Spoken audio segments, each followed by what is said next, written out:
Good morning, students. I am Babasaheb Kangune, Assistant Professor of English, Chhatrapati Shivaji College, Satara.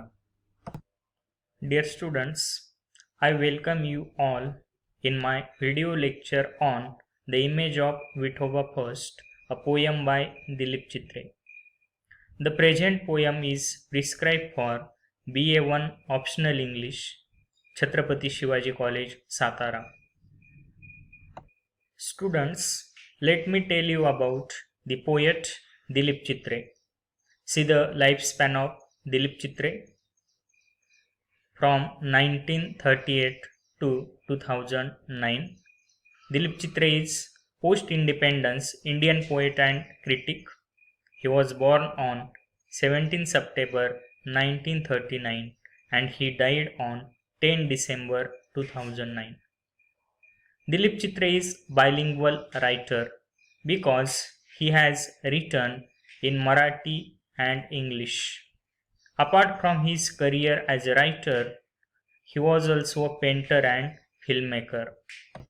Dear students, let me tell you about his career as a writer. He has written Marathi poems also.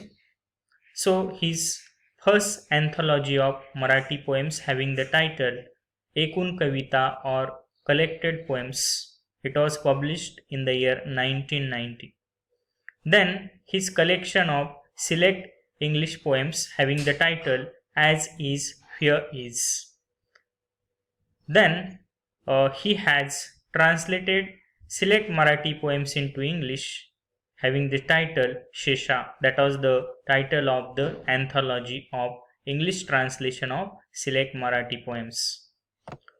Dear students, basically Dilip Chitre is known for his translation of select Marathi Abhangas of Tukaram. As you know, the title of the anthology is Says Tuka. Here he translated select Abhangas of 17th century Marathi Bhakti poet Tukaram.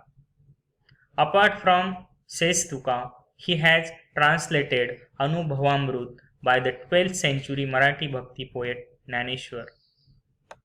Dear students, our prescribed poem, The Image of Vithoba-I, it is taken from his anthology Says Tuka. So let me tell you about Says Tuka. Says Tuka is a masterpiece by Dilip Chitre and he owns Sahitya Academy for Literature as well as for his translation of Tukaram's Abhangas into English. Here, this anthology consists of 10 sections that deal with the, the different experiences of Tukaram, the Bhakt poet of 17th century.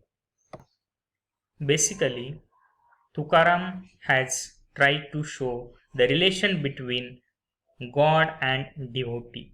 And so all these different aspects that focuses on the relation between God and his devotee that is shown by Tukaram in his Abhanga. Dear students, let me tell you about Tukaram, who is the 17th century Marathi Bhakti poet. As you know about the Bhakti movement in Maharashtra also, we have Marathi Bhakti poets like Jnaneshwar, Namdev, Eknath, Tukaram. And so here, Tukaram was famous for his Abhangas. So let me tell you Abhanga. Abhanga is a form of devotional poetry. Tukaram was the great devotee of Lord Vithoba of Pandharpur.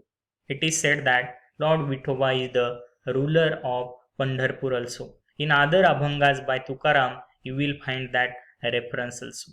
In each and every Abhanga by Tukaram, you find the reference of Lord Vithoba, Vitthal and Rakhumai in his most of the Abhangas. Dear students, our prescribed poem, The Image of Vithoba-I, it is translation of famous Abhanga of Sant Tukaram having the title Sundarate Dhyana Ube Vitable. In this poem, you find that how the devotee gives the beautiful description of Lord Vithoba. How does the image of Lord Vithoba appeared to the devotee. And so, as I said earlier also, that the Sant Tukaram was one of the great devotees of Lord Vithoba also. And here he gives the beautiful description of the image of Lord Vithoba. The present poem is divided into 4 stanzas. So, in detail, we are going to discuss the poem, The Image of Lord Vithoba. Dear students, before I am going to begin to read the first stanza of the poem, I request you all to observe this beautiful image of Lord Vithoba of Pandharpur. Dear students, see the first stanza. I read the first stanza. In an exquisite trance, he stands on the bridge, arms akimbo, hands on hips. You read it again and you will find out that how the beautiful image of Lord Vithoba that is depicted, that is described by Sant Tukaram in this first stanza of the poem. How does he appear to his devotees? That is very beautiful trance, exquisite, that is an adjective, it means extremely beautiful. Here, Lord Vithoba is standing on the brick for ages. For ages after ages, he is standing on that brick. And as you know about the story associated with the brick also. Because here, another great devotee of Lord Vithoba, Bhakta Pundali, he was serving his parents. And that's why here the Pundali threw that particular brick to Lord Vithoba, that you just stand on this particular brick and then I will come to meet you, I will come to pay visit to you. And so that's why Lord Vithoba is standing on that brick for ages after ages and he is waiting for his devotees also. And see the position of his arms akimbo and his both hands on his hips. So you just concentrate on this image. Definitely this image will help you to understand the entire poem also. Dear students, these are the few interpretations of this poem, of the first stanza of the poem. Here the beautiful description of Lord Vithoba is given. Then the poet describes exquisite trance of Vithoba. As I said earlier that exquisite means extremely beautiful. The image of Lord Vithoba of Pandharpur appears to be extremely beautiful one and he is standing on the bridge. Further poet describes that how Lord Vithoba has put both his hands on hips. That is the beautiful standing position of Lord Vithoba. And he is waiting for his devotees for ages. Dear students, see the second stanza of the poem. I read it.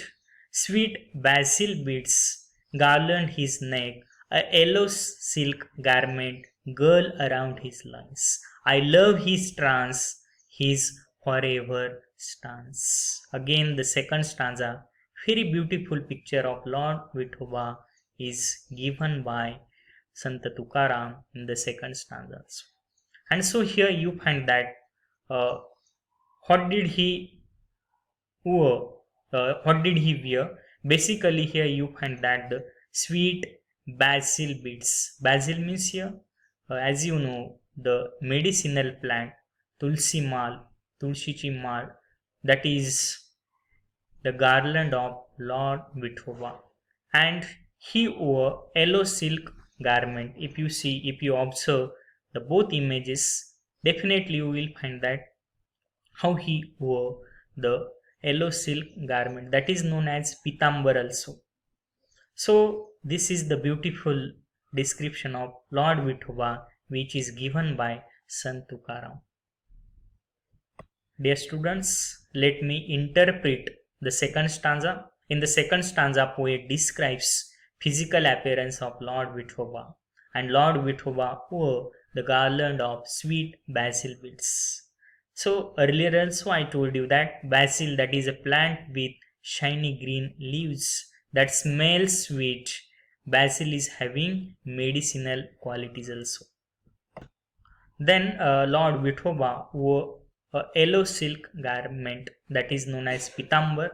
It's girdle around his loins. Poet says he loves this beautiful trance of Lord Vithoba. And Lord Vithoba will remain in the same stance, that is in the same position for ages after ages.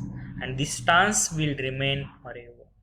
Because here Lord Vithoba is waiting for his devotees from all over India, from different parts of our country, from different parts of world also. And so he is waiting. He remains in the same position. He is waiting for his devotees.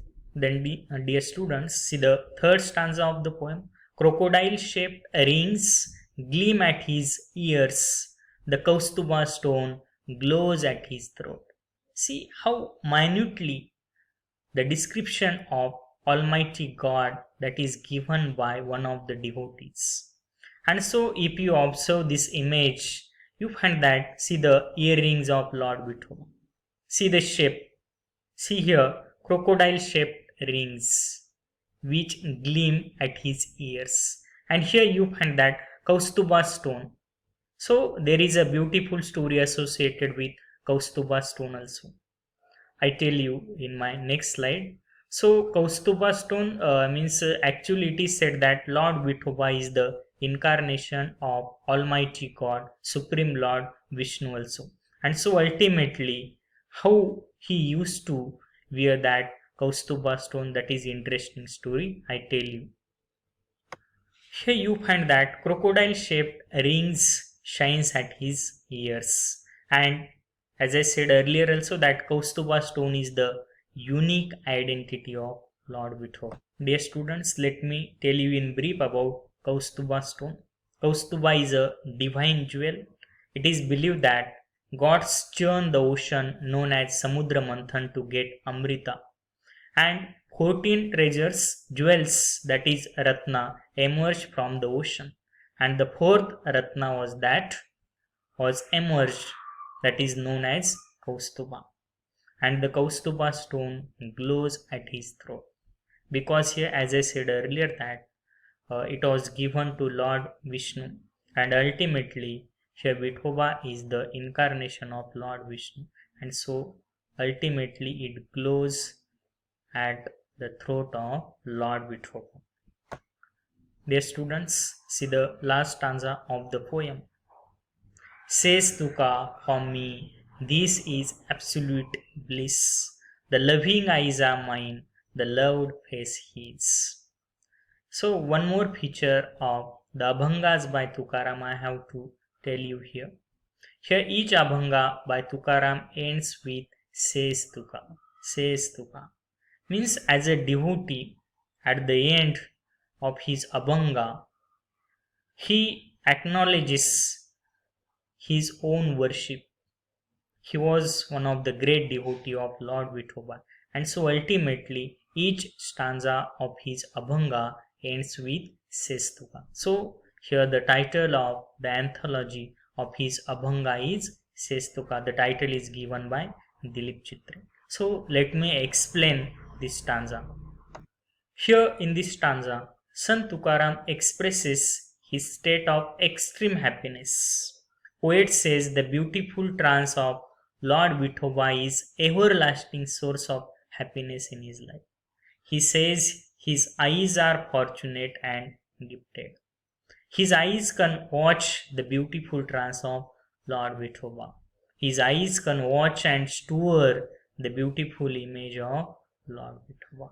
In this way, dear students, in our today's video lecture, we discuss beautiful poem by Dilip Chitre having the title The Image of Vithoba-I. I hope this video lecture will help you to understand the poem. Thank you very much.